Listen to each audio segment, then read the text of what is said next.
الحمد لله وكفى والصلاة والسلام على من اجتبى وآله وصحبه ومن والاه. وبعد, moving on with the booklet Al-Aqeedatul-Waasitiyyah of Shaykh Al-Islām Ibn Taymiyyah رحمه الله. And this booklet, it stands on its own as a defense. Those who read it, those who go over it, it's rich with evidences from the Quran and Sunnah. And there's a story behind this booklet. There was once a scholar by the name Dr. Muhammad Khalil Harras, one of the explainers, those who explained this booklet, Al-Aqeedatul-Waasitiyyah. He's a graduate of Al-Azhar, Jami'atul-Azhar. And what he graduated from was the faculty of theology and philosophy. And he knew that Shaykh Al-Islām Ibn Taymiyyah was an open opponent concerning the science of philosophy. So he was told, he was given a task for his master's or the thesis for him to get his final graduation from Azhar, to write a publication clarifying the errors and the mistakes of Shaykh Al-Islām Ibn Taymiyyah from his books. So Muhammad Khalil Harras, he went over the books of Shaykh Al-Islām Ibn Taymiyyah for a number of months. And upon that, it led to him becoming inspired by Shaykh Al-Islam. Him going over the books of someone that he's trying to refute end up being the reason for his guidance. Whereas he read the books of Shaykh Al-Islām Ibn Taymiyyah and he said, I came to realize that I haven't learned Islam in its correct way up until now. Up until he came across the booklets and the publications that were authored by Shaykh Al-Islām Ibn Taymiyyah rahimahullah. So upon that he came and he presented his master's, his thesis, titled Ibn Taymiyyah As-Salafi. Ibn Taymiyyah, the real follower of the righteous predecessors. Instead of him writing a book for his masters to attack and defame and put down Shaykh Al-Islām Ibn Taymiyyah, he came and he wrote a book in defense of him.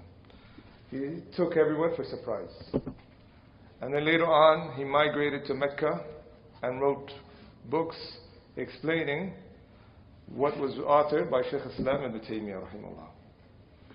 So we say to those who belittle and defame his books, look at this story indeed. If you really look with an eye of equity and justice, you become guided to know that these books are rich of evidence from the Quran and the Sunnah. Nothing more, nothing less.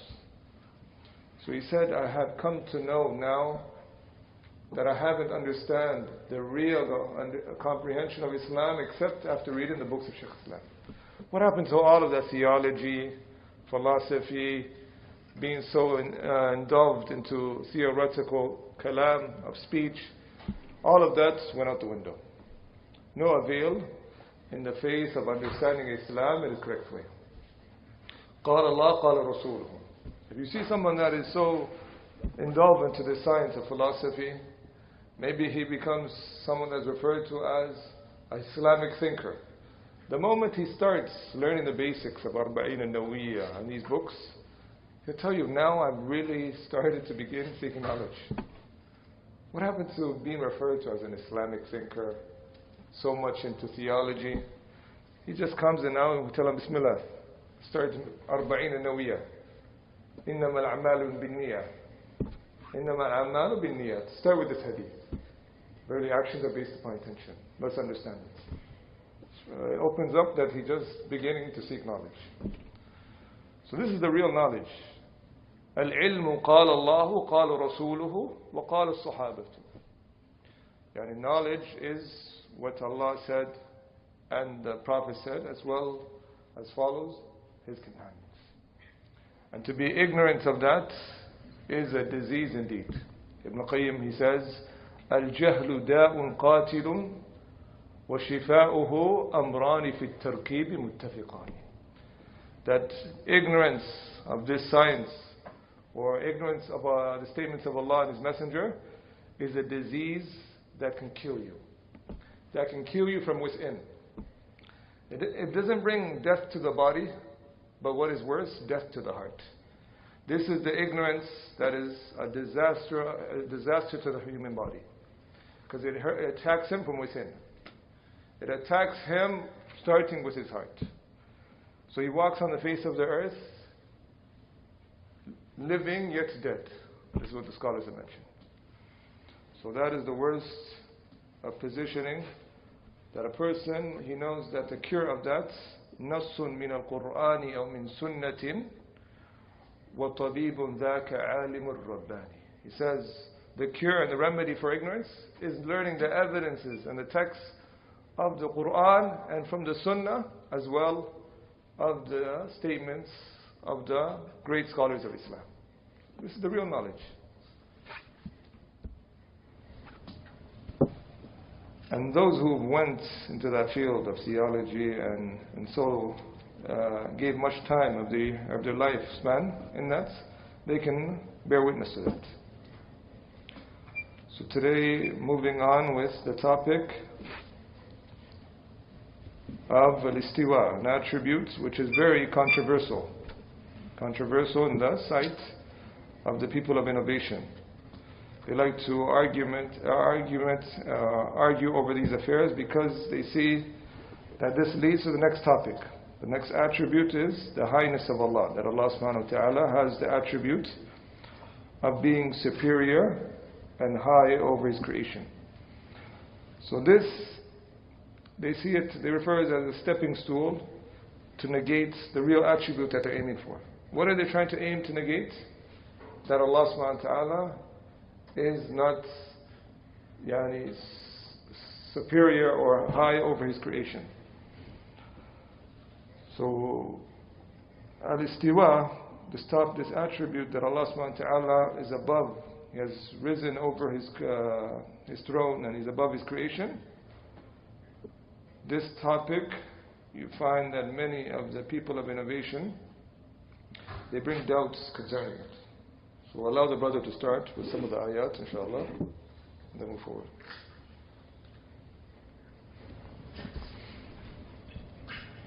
استواء الله على عرشه, rising of Allah above His throne. وقوله الرحمن وعلى العرش استوى, and His saying, the merciful rose above the throne.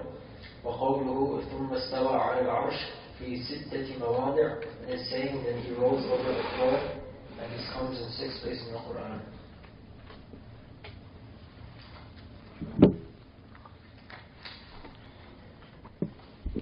After the previous session that we had, which was concerning that along with us affirming, we negate.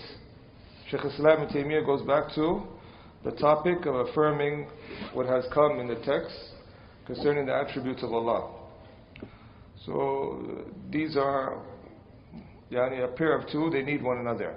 Along with affirming, you negate. So you're going to find that Shaykh Al-Islām Ibn Taymiyyah, he may return to this topic that we negate at times, and also we affirm. So we affirm the attribute that comes, which is referred to as istiwa, that Allah subhanahu wa ta'ala rises or has the attribute of rising over His throne. And you're going to notice, as we've mentioned, some of the ayats are going to come, that it has a number of places in the Quran. Here Shaykh Al-Islām Ibn Taymiyyah says it has 7 places or 7 verses in the Quran where this attribute is affirmed in the Quran. Does it come also in the Sunnah? Does it come also in the Sunnah of the Prophet sallallahu alaihi wasallam? I know to some of the people of knowledge, they said that they don't know of any proof that affirms the attribute of istiwa for Allah in the Sunnah. But I've came across that some of them brought a narration. There is a narration It says ثم بعدما فرغ من الخلق استوى على العرش. That after Allah subhanahu wa ta'ala completed creating the seven heavens and the earth, He ascended over His throne. So there is a text that come that affirm the attribute of istiwa. So along with the Quran, it comes in the Sunnah. Does it mean that we always have to have an attribute that is affirmed by the text of the Quran and also the text of the Sunnah? Do we have to have that? Is that necessary? So brother says, this is not found. It's only found in the Sunnah, this attribute for Allah. It's not found in the Quran. So where do you say this? We said, both of them are revelation. وَمَا يَنْطِقُ عَنِ الْهَوَىٰ إِنْ هُوَ إِلَّا وَحْيٌ يُوحَىٰ. He doesn't speak out of his desires, it's only revelation revealed to him. So whether it be found in the Quran or the Sunnah, or whether they be found with them collectively, it is affirmed and established as an attribute for Allah subhanahu wa ta'ala. And this attribute, al-istiwa, they refer to it as sifatun khabariyah. We took it in previous classes. That means that it's an attribute that can only be affirmed and established through the text. It can never be affirmed by the intellect. We wouldn't know that Allah ascended over His throne by the intellect. Can anyone prove that by the intellect? No. Only by the text. If it didn't come to us through the Quran or the Sunnah that states that Allah has ascended over His throne, we wouldn't have said that. So it shows you that we're of those who say that the statement or this attribute is sifatun khabariyah. It's an attribute that is affirmed by text only.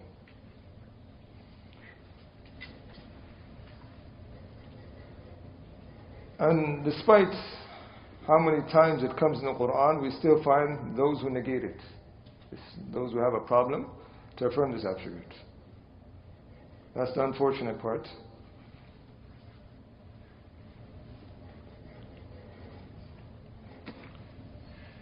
And this attribute, you're going to notice that it's mentioned along with the name Ar-Rahman. What's the meaning of Ar-Rahman? Anyone knows the meaning of the name of Allah, Ar-Rahman? The most merciful. Okay. Most gracious, most merciful. The likes of those meanings.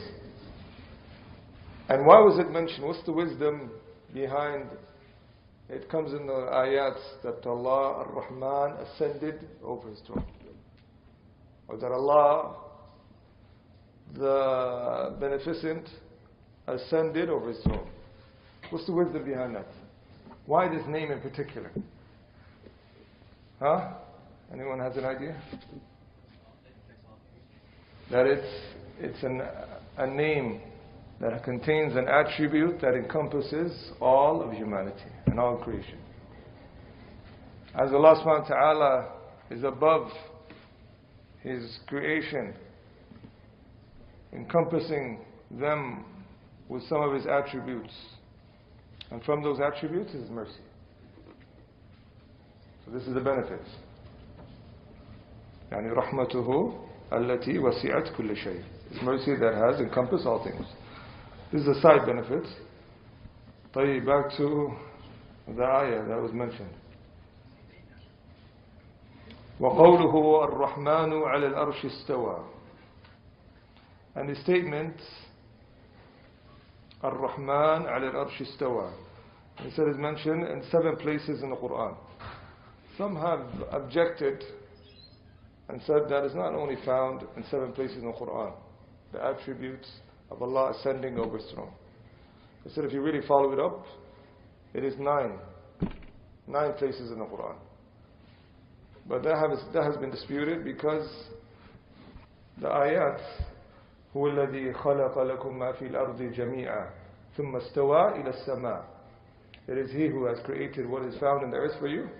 ثم استوى. Then He ascended to the sama. This is from who affirm an extra place that's found in the Quran. They say it means that Allah subhanahu wa ta'ala ascended over His throne. But the meaning of it here in this ayah, because we find the word istawa ala and we find istawa ila. What's the difference? Ala means on top. On top, okay, mashallah. To ascend or to elevate over, the likes of those meanings. But istawa ila, when this verb comes with the preposition of ila, to, it means to turn towards. MashaAllah. To turn towards. To make an intention to do something, heading to that direction or for that affair. So, those ayat that come, istawa ila, that Allah subhanahu wa ta'ala did istiwa to something, it means Allah subhanahu wa ta'ala turned towards that affair. So it has been mentioned, even though some have said it still has the meaning of ascended above. Expression to mean stability, stable. Naam, it's going to come inshallah. Istaqarra, mashallah. From the meanings also, what as the elder mentioned, istaqarra, which is to settle above or to become established over. So generally the istiwa by the Salaf al-Salih, the righteous predecessors, has four meanings. Has four meanings when it comes with the preposition of ala. Istawa ala, to ascend over, or second meaning, to elevate over, and the third meaning,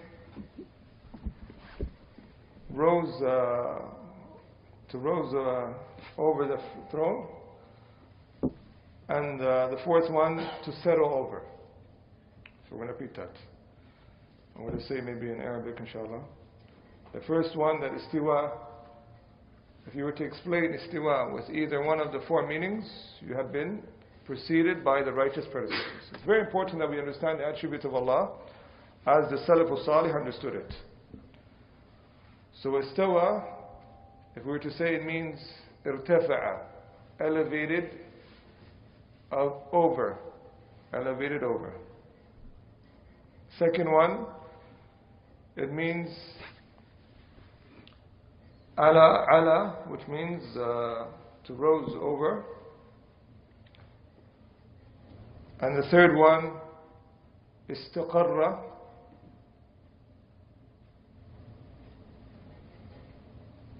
what's the meaning of istaqarra? Settled over, that Allah subhanahu wa ta'ala settled over the throne, or you can say established over the throne. So we have, and also sa'ida, the fourth meaning, sa'ida, to ascend over. Who can repeat one of those four meanings? And if you were to translate istiwa with one of the four meanings, you have been preceded with the righteous predecessors upon that. So who can repeat that first? Tafadhal. Irtafa'a, elevated over. Next one. Well, you can give a second meaning. Tafadhal. Istaqarra, to settle over, or established himself over. Okay, mashallah. All of this is taken from the linguistic meaning of istawa when it has the word ala after it. Upon or over. It's found in the Arabic language. Allah subhanahu wa ta'ala has revealed the Quran in Arabic language so we may understand it in that manner. The person says, how do you get these meanings? We say, we get it from the Arabic language. إِنَّا جَعَلْنَاهُ قُرْآنًا عَرَبِيًّا لَعَلَّكُمْ تَعْقِلُونَ. So you may understand. We made the Quran in Arabic. بِلِسَانٍ عَرَبِيٍّ مُبِينٍ, in a tongue that is clear Arabic. So this is from what has been mentioned, those four meanings. Who can mention the other two?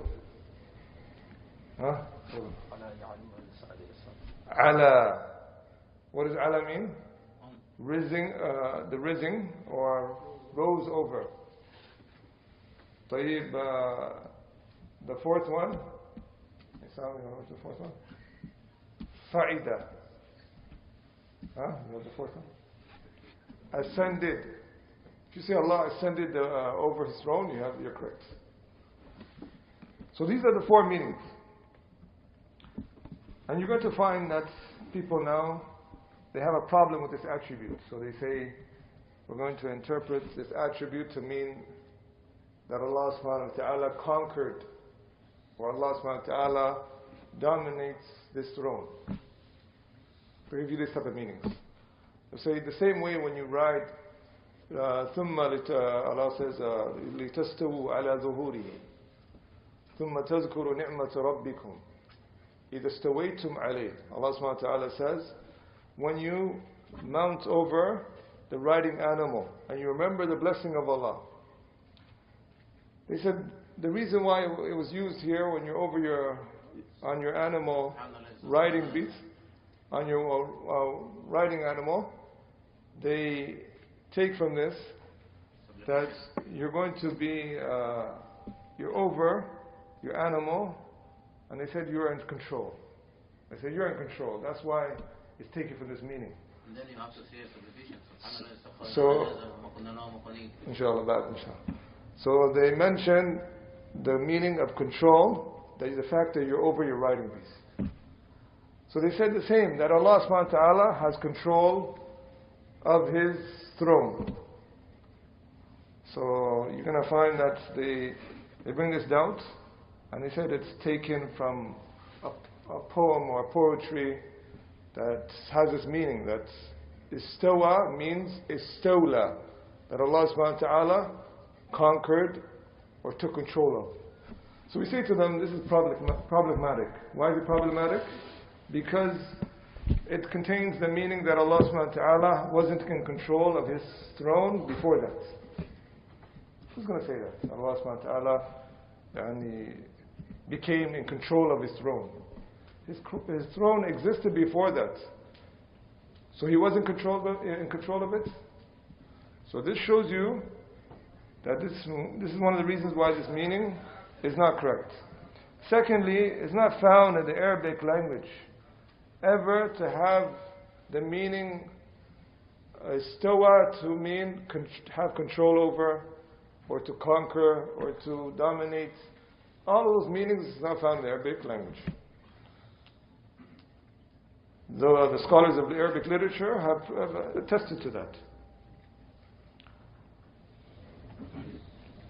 And when you ask them, where did you find this from? They give you a couple of lines of poetry from a person they refer to as Al-Aqeedatul. So we say, who's this Aqeedatul? You go in his biography, you find he's a Christian. SubhanAllah. You take your religion from a Christian concerning your creed, and you go against what's apparent from the Quran based upon a statement of a Christian. For that reason, Shaykh Al-Islām Ibn Taymiyyah, he said, قُبْحًا لِمَنْ نَبَذَ الْقُرْآنَ وَرَاءَهُ وَإِذَا اسْتَدَلَّ قَالَ الْأَخْطَلُ. That it is a repugnant affair that a man, he takes the Quran and he puts it behind his back. And then when he uses a proof, he says, قَالَ الْأَخْطَلُ. This Christian Aqeedatul said. When we give you a hadith, you say, oh, this hadith, they come from a transmission that is one channel source, we can't take it in Aqidah. But when it comes to a wording or a narration from a Christian, you take it in your Aqidah. People of innovation, as the scholars mention, يَتَنَاقَضُونَ تَنَاقُضًا فَاحِشًا. They contradict themselves severely. وَلَوْ كَانَ مِنْ عِنْدِ غَيْرِ اللَّهِ لَوَجَدُوا فِيهِ اخْتِلَافًا كَثِيرًا. If it was from other than Allah, you find much contradiction. This is a sign of the people of falsehood, that they contradict themselves. If it's not the truth, just await. Just be in a state that you're going to know that it's going to contradict sooner or later.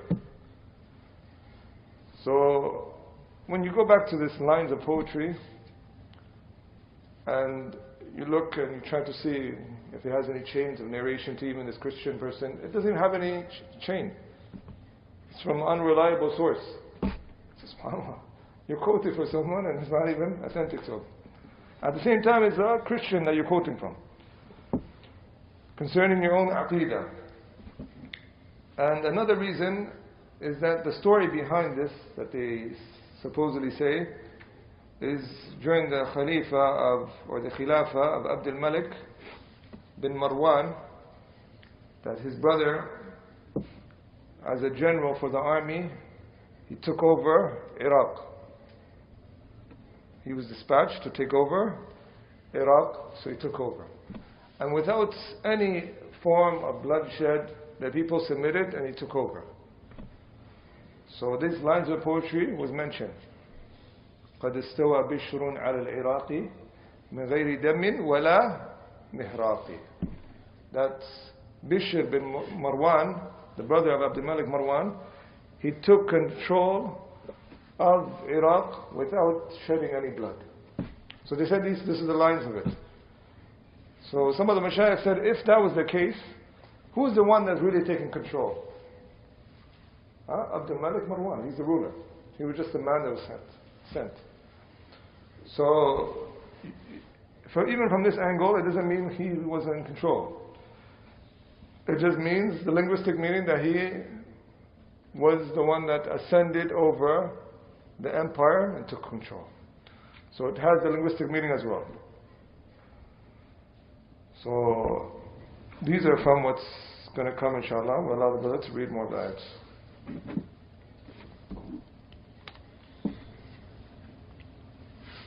إثبات علو الله على مخلوقاته, affirming the highness of Allah over His creatures.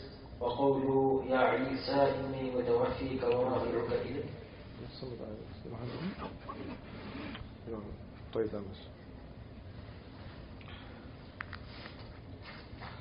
There's a few other ayats due to the different prints. I'll read it, inshallah. في سورة الأعراف, from the places that the word istiwa comes in the Quran, is Surah Al-A'raf.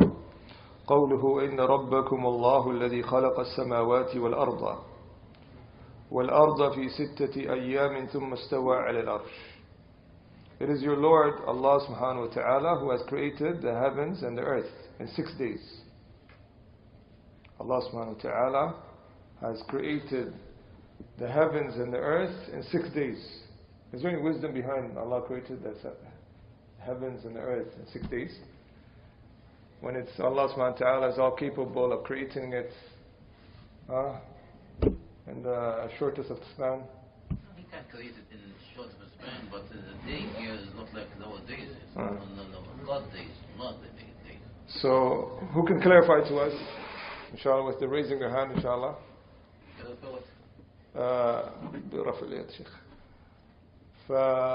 Who can raise their hand and answer this question? What was the wisdom for Allah subhanahu wa ta'ala creating the heavens and the earth in 6 days? Okay.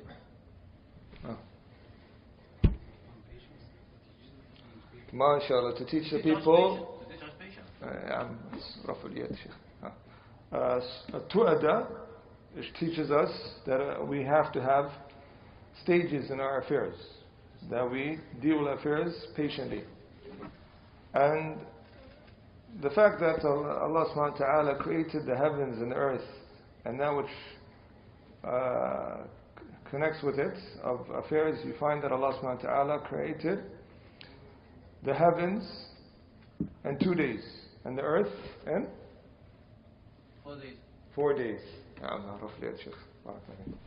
So this affair, you find that Allah subhanahu wa ta'ala created the heavens in 2 days and the earth in 4 days. Altogether it became 6 days, starting with Yawm al-Ahad, Sunday, all the way to Jum'ah. Jum'ah. Sadiq. Can you speak to him, clarify? So you can find the day starts from Yawm al-Ahad, then to Friday, inshallah. So it was ended with Friday that Allah subhanahu wa ta'ala created and assembled the creation on Friday, and upon that Allah subhanahu wa ta'ala created the Prophet Adam. Prophet Adam, on which day? Which day Adam was created? On Jum'ah. On the end, after the heavens and the earth was created, Allah subhanahu wa ta'ala created Adam. So this is the affair that Allah subhanahu wa ta'ala is teaching, that life requires patience. That everything cannot go all at once. It goes in stages. And that you have to deal with things by its time. By its time. So, as they say, time will tell. Everything it goes with the stages of life. And this is a wisdom that's coming out from this ayah. الذي خلق السماوات والأرض في 6 أيام ثم استوى على الأرش. Okay, what about Saturday? يوم السبت, Saturday, Abu Hussein. Did Allah subhanahu wa ta'ala do any creation on Saturday? Sa'id. Anyone knows? Labalayt. Abrar. طيب. We say that Saturday is taken from Yom al-Sabt, is taken from the word Sabt, meaning no activity on that day. Nothing happens. So Allah subhanahu wa ta'ala did not do any creation on that day, as Ibn Kathir mentions, rahimahullah. Quoting from the linguistic meaning of Sabt. But we don't say, as the Jews say, that Allah subhanahu wa ta'ala, out of fatigue, He took a break on Saturday. So that's not correct.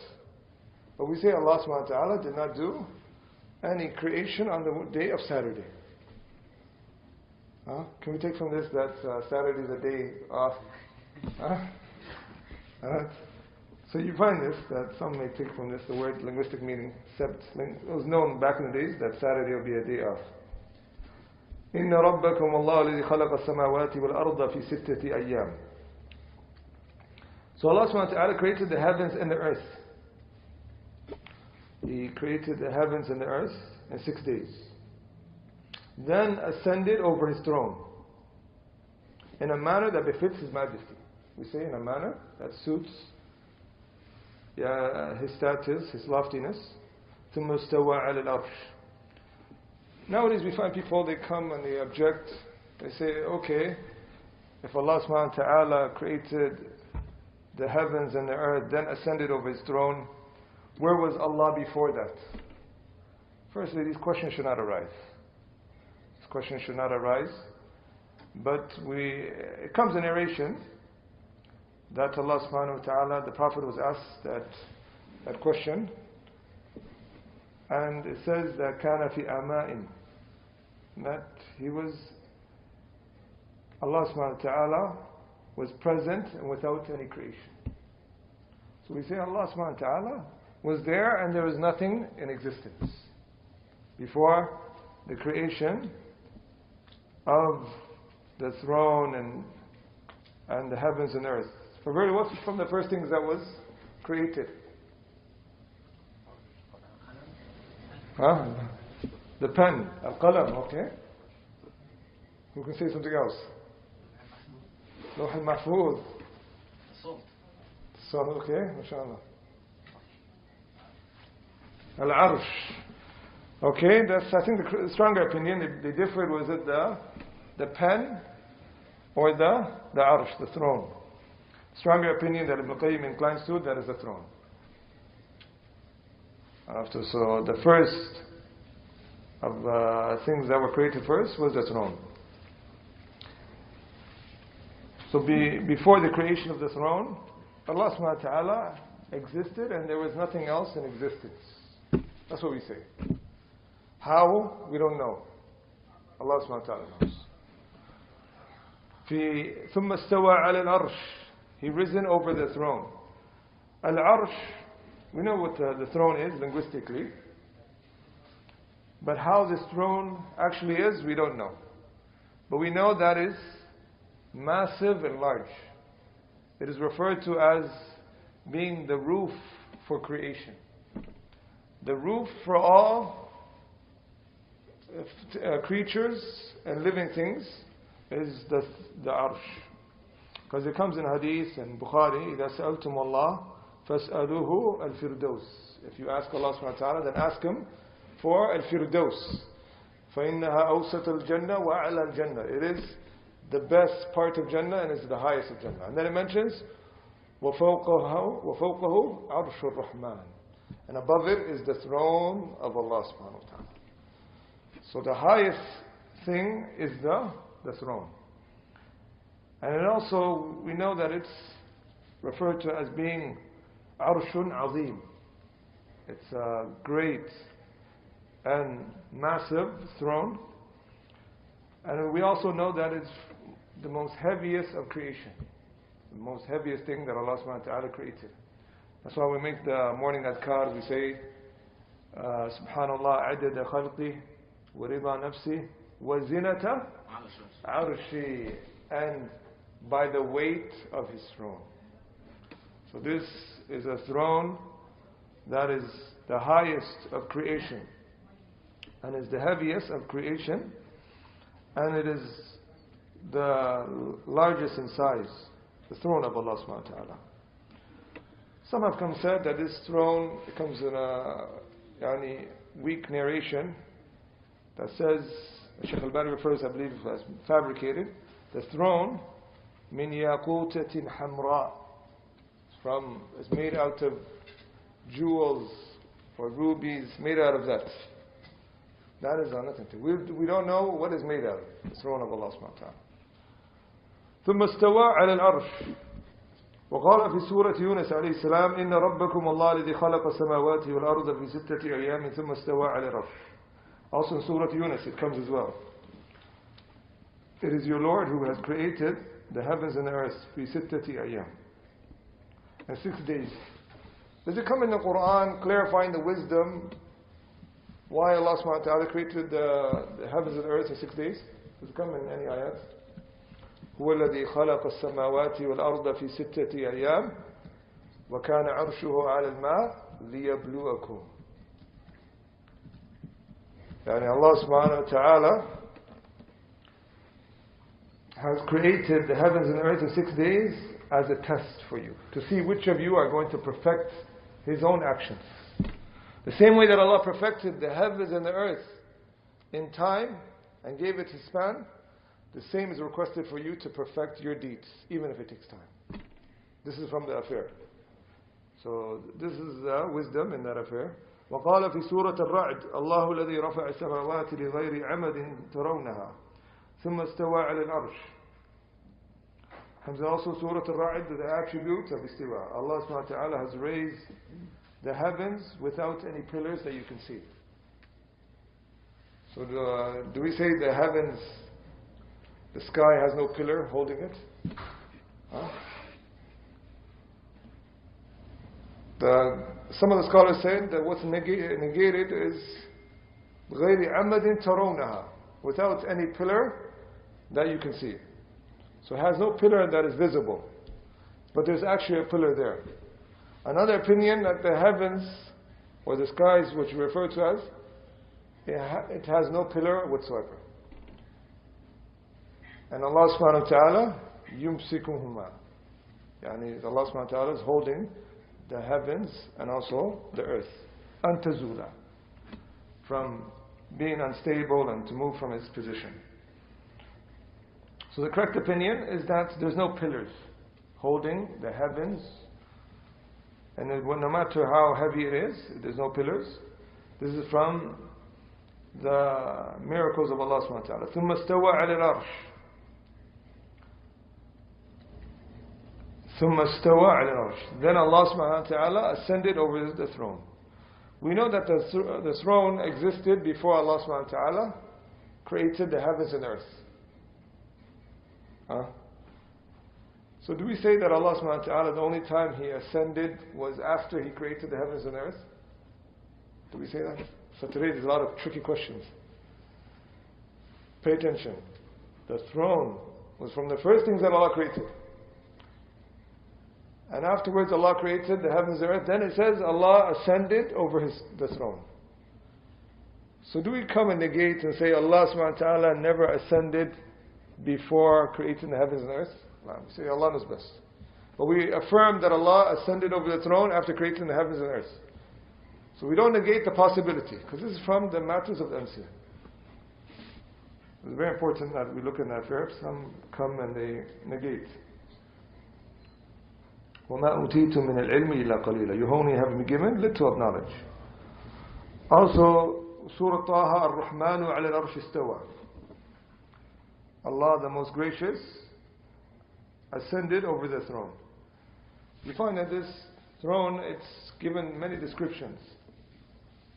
At times it's called Arshul Azim, a great throne. Another time it's called Arshul Kareem, a noble throne. Why was it called noble? Because they said, referring to his beauty, that it's beautiful and it's honorable of what it stands upon. Also, it's given a title as well, Arsh, what else? Arshul, Surah Al-Buruj, Arshul Al-Majid, okay, mashallah. Al-Arsh Al-Majid, you can refer it as the mighty throne, or the magnificent throne. Some said it was given that title because أنه واسع, it is very wide. The throne of Allah subhanahu wa ta'ala is from the widest of things created, from the widest things of what Allah subhanahu wa ta'ala created.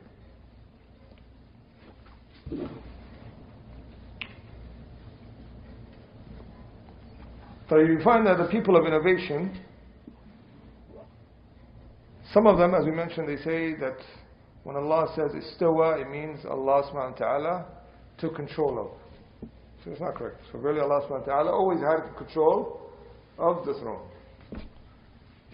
Some of them come and they say, the second doubt, that the istawa means Allah subhanahu wa ta'ala took ownership. Allah took ownership. It took Allah to create the heavens and the earth, then to have ownership of His throne while it existed before. And these are the people that refer to them as Islamic thinkers, the Ash'aris. They say, we are the people who are the intellectuals.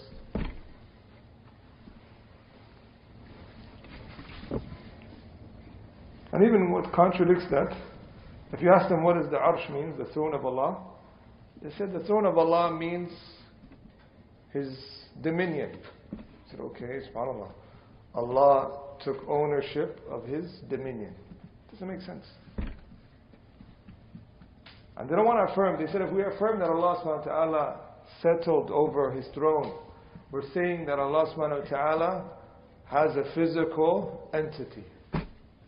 Said if something that settles over something, that means it has a physical entity. So what do you mean by it? If you mean that Allah subhanahu wa ta'ala, His essence is over the throne, then we affirm that. He, His being, Allah is over the throne, then we affirm that.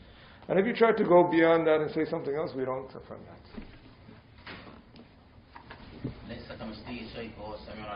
So, also, it comes that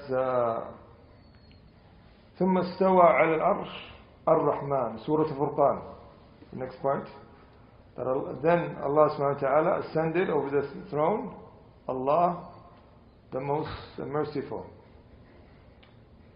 So Allah subhanahu wa ta'ala has encompassed His creation and He's over His throne, and from what He encompasses them with is His mercy, Ar-Rahman.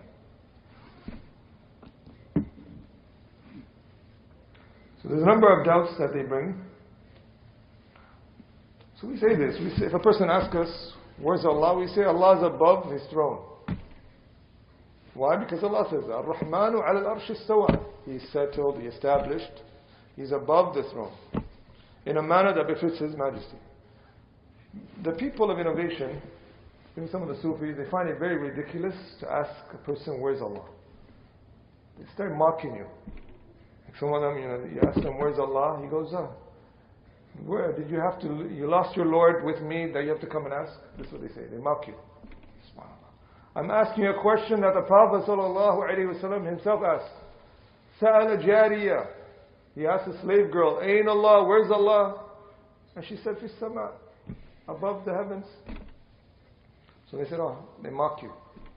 And some of them, they even try to mock and say, when you ask him, where's Allah? He says, bil mirsad. What does that mean? What does bil mirsad mean? Mean you follow certain person? رفع اليد يا عم. Means follow certain person. Just you just. رفع اليد اختارك إن شاء الله. In this affair, they say that when you ask them where's Allah, they say bil mirsad. They try to mock you. And they say what the meaning of mirsad, that in the ayah means that Allah is at ambush, that Allah is at ambush, or is Allah subhanahu wa ta'ala is watching. So this is what they mock Ahlul Sunnah when they ask the questions that the Prophet ﷺ asked himself. So to know where is Allah, that He's above His throne, this is from the Aqeedah of Ahlul Sunnah. This is from the Aqeedah of Ahlul Sunnah. The one who doesn't believe that Allah is above His throne in a way that befits His majesty, then he has fallen into disbelief. It's a serious matter. And even some of them, they say, yes, I say that Allah is above His throne. So you ask him, above the heavens? No, he said, no, I won't say above the heavens. But He's above His throne. Yeah, they have a way of getting out of it. Say, Allah is above His throne, but I won't say He's above the heavens. Because they have this belief that Allah subhanahu wa ta'ala is everywhere. في كل مكان. They say Allah في كل مكان. SubhanAllah. Allah في كل مكان. Allah subhanahu wa ta'ala الرحمن على الأرش استوى وهو القاهر فوق عبادي. Allah says, the irresistible, the one that is above His creation. And you're saying that He's within His creation? This is disbelief. To say Allah is everywhere? He's everywhere بعلمي إني معكما أسمع وأرى. I'm with you. Allah subhanahu wa ta'ala hears and sees, and is with His knowledge. And also from their doubts, they say that if we say that Allah is above His throne, that means Allah is in need of the throne. This is their doubts. Allah is in need of it. They say the same way when a person ascends over his riding beast, if you were to take his animal from him, he may be without transportation or means to get to his place. So they say that Allah subhanahu wa ta'ala is like that. Here they resemble Allah to His creation. Allah subhanahu wa ta'ala is over His throne without Him being in need of it.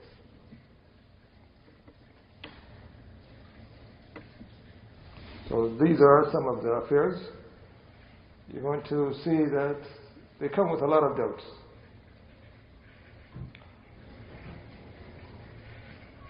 So now, for that reason, some of the Salaf, they used to come with wordings purposely just to show what we mean by when Allah is above His throne. Ar-Rahman al-Arsh ba'inun min khalqi. That He's above His throne, separated. They added the word, separated from His creation. This is what you must believe.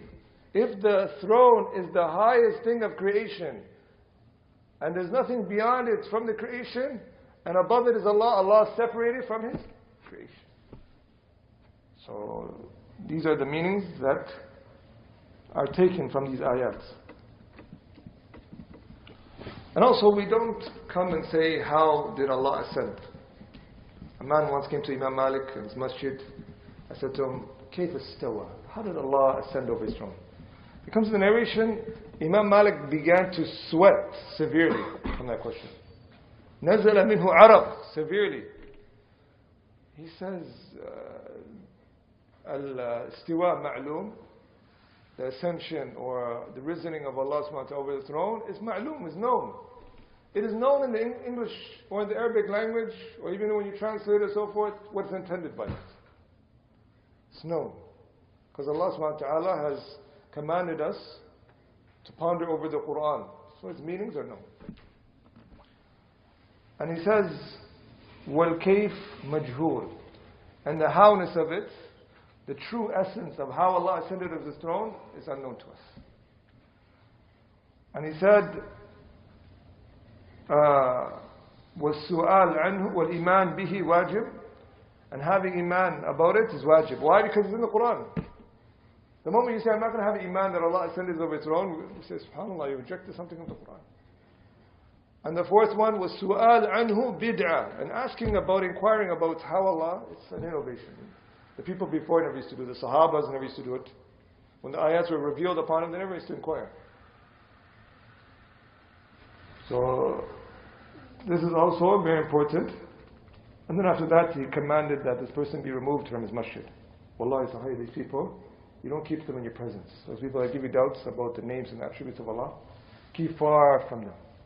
If you find someone giving you doubts or asking certain things, how is this about Allah, what about this about Allah? And before He created the heavens and earth, what about this? Brother, keep far from me until you have cleared yourself from these affairs. Because you find that these people, they bring more and more doubts. They say, if we say Allah is above His throne, that means Yahwihi al-Arsh, that the throne of Allah encircles Him. That the throne of Allah has encircled Allah and encompasses Him. SubhanAllah. Why have you come and implied all these incorrect meanings? You're just taking it from the creation of what you assume, and you're applying it to Allah. That if a person, he's on a throne, it means that the throne is around him, the pillars of the throne is circling him. So they say, the pillars of the throne of Allah subhanahu wa ta'ala are encircling Allah. Ta'ala amma yaquluna uluwan kabira. Allah tabarak wa ta'ala, it is He that says, Huwa al-Muhit, that is Allah subhanahu wa ta'ala, Muhit bi kulli shay. That He encompasses everything. Not that the creation encompasses Him. So we say Allahu Akbar. Allah is greater to be encompassed. Allah is far greater to be encompassed.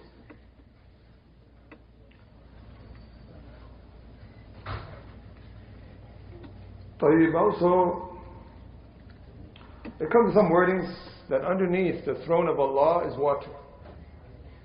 So it comes to 7 heavens, then above that is water, then it's the throne of Allah subhanahu wa ta'ala.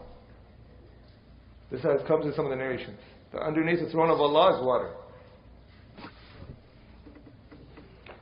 So, some of the scientists now, even some of them referred to as Muslim scientists, they deny there being a presence of a heavens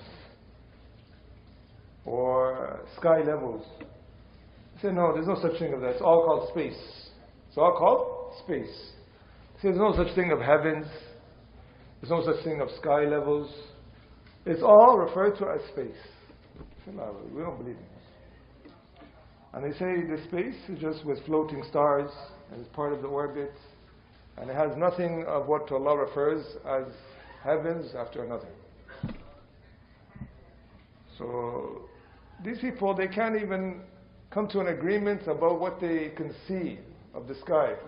Certain basic things that they can find out through means of technology, they can't even come to agreement upon it. And now they want to come to make assessment about what things they cannot see. That is far their reach and far of their distance.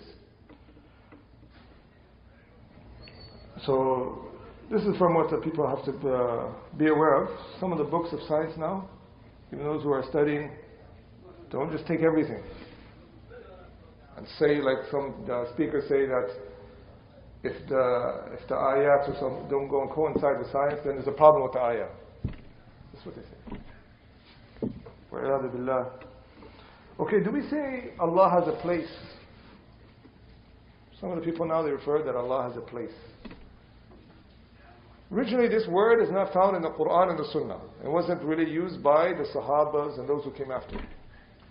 But it began to be used when the people of innovation started bringing it forward.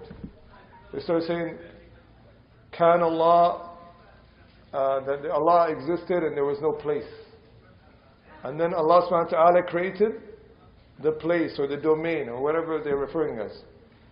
So they say this affair of place or an area, Allah subhanahu wa ta'ala doesn't have a place because it existed afterwards. So what they intend by this is to negate that Allah subhanahu wa ta'ala is settled over His throne and established over His throne. That istaqarra, istawa fawqa al-arsh. We say that the word makan, that place, if you mean that Allah subhanahu wa ta'ala is settled and established Himself over His throne, then we affirm that. This is the ayat. But if you mean that Allah subhanahu wa ta'ala has a place within His creation, or He's been encircled, or He's limited to a position, then we negate that. We negate that.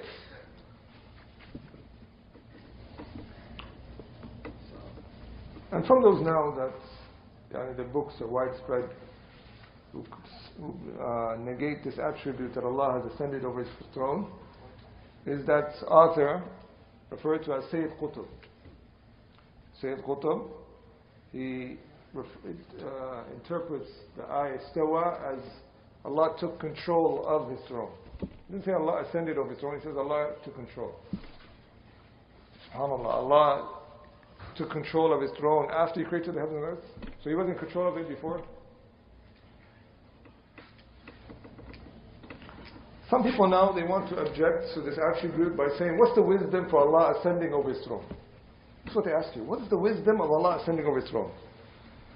So we ask them, what's the wisdom and you praying, Fajr is 2 rak'ah, while the day is so long.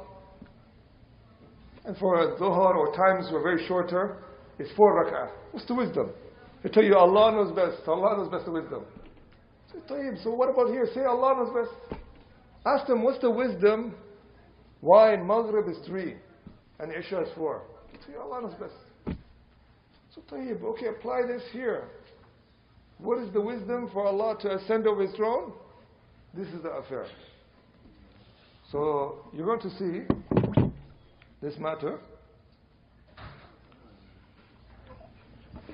And also, from what they say, those who negate this attribute that Allah has ascended over His throne, they say it's not allowed to point that Allah is above. We can't point with our finger that Allah is up. That's what they say. In fact, some of them, they say if you point with your finger up, this finger deserves to be cut off. That's what they say. SubhanAllah. Says, SubhanAllah, the Prophet sallallahu alaihi wasallam, Hajjatul Wada, he pointed with his finger up on the farewell pilgrimage. This is the Prophet sallallahu alaihi wasallam. So the Prophet is the one that indicated that Allah is above. Also, some of these people that have this belief that we don't say Allah is above His throne, one of his students asked him, okay, tell me why within everyone's self, when he wants to make dua, he has an inclination to raise his hand up and look up and make dua. Why does he have this strong inclination to that his Lord is up? So that person, he says, Hayyarani Hamdani. That person, he confused me. His own student said it confused me. SubhanAllah, your whole madhab, your whole concepts based upon confusion. Just say Allah is above His throne in a manner that befits His majesty. Simple as that. So it's a very serious matter. And also from what they say, that if we say Allah is above His throne, that means either Allah is smaller than the throne, or Allah subhanahu wa ta'ala is equal to the throne. Say, la, it's not correct. Allah subhanahu wa ta'ala is the greatest, Allahu Akbar. He is greater than His throne. So this is from some of the affairs. As a side benefit, they mention that the throne of Allah is like a qubba lil alam. It's like a dome above all of the creation. And the throne, it has pillars where the malaika hold it. Especially on Yawm al-Qiyamah. وَيَحْمِلُ عَرْشَ رَبِّكَ فَوْقَهُمْ يَوْمَئِذٍ ثَمَانِيَةٌ. And on that day, 8 of the strong angels of Allah subhanahu wa ta'ala will be carrying His throne. Those carrying the throne of Allah ta'ala.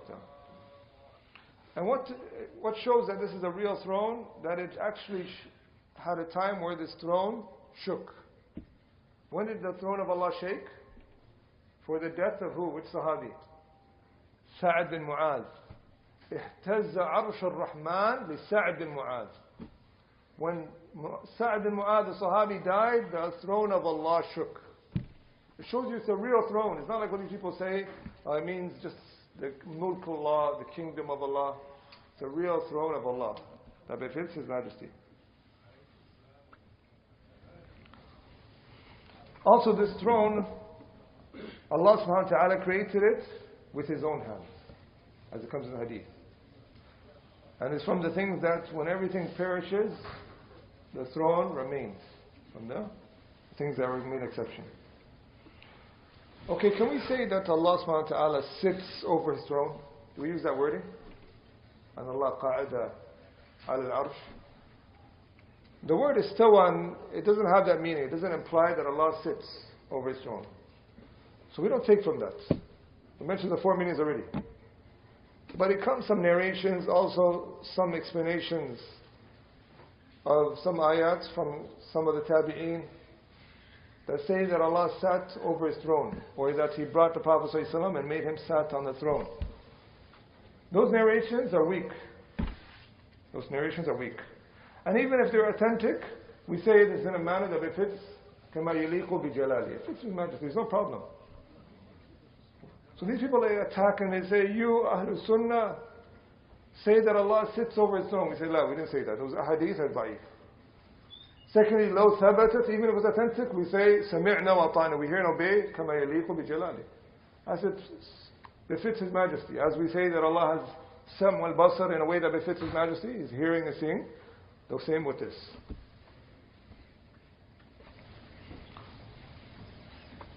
And some of these people, they went to so far that there was a man by the name Bishr al-Marisi.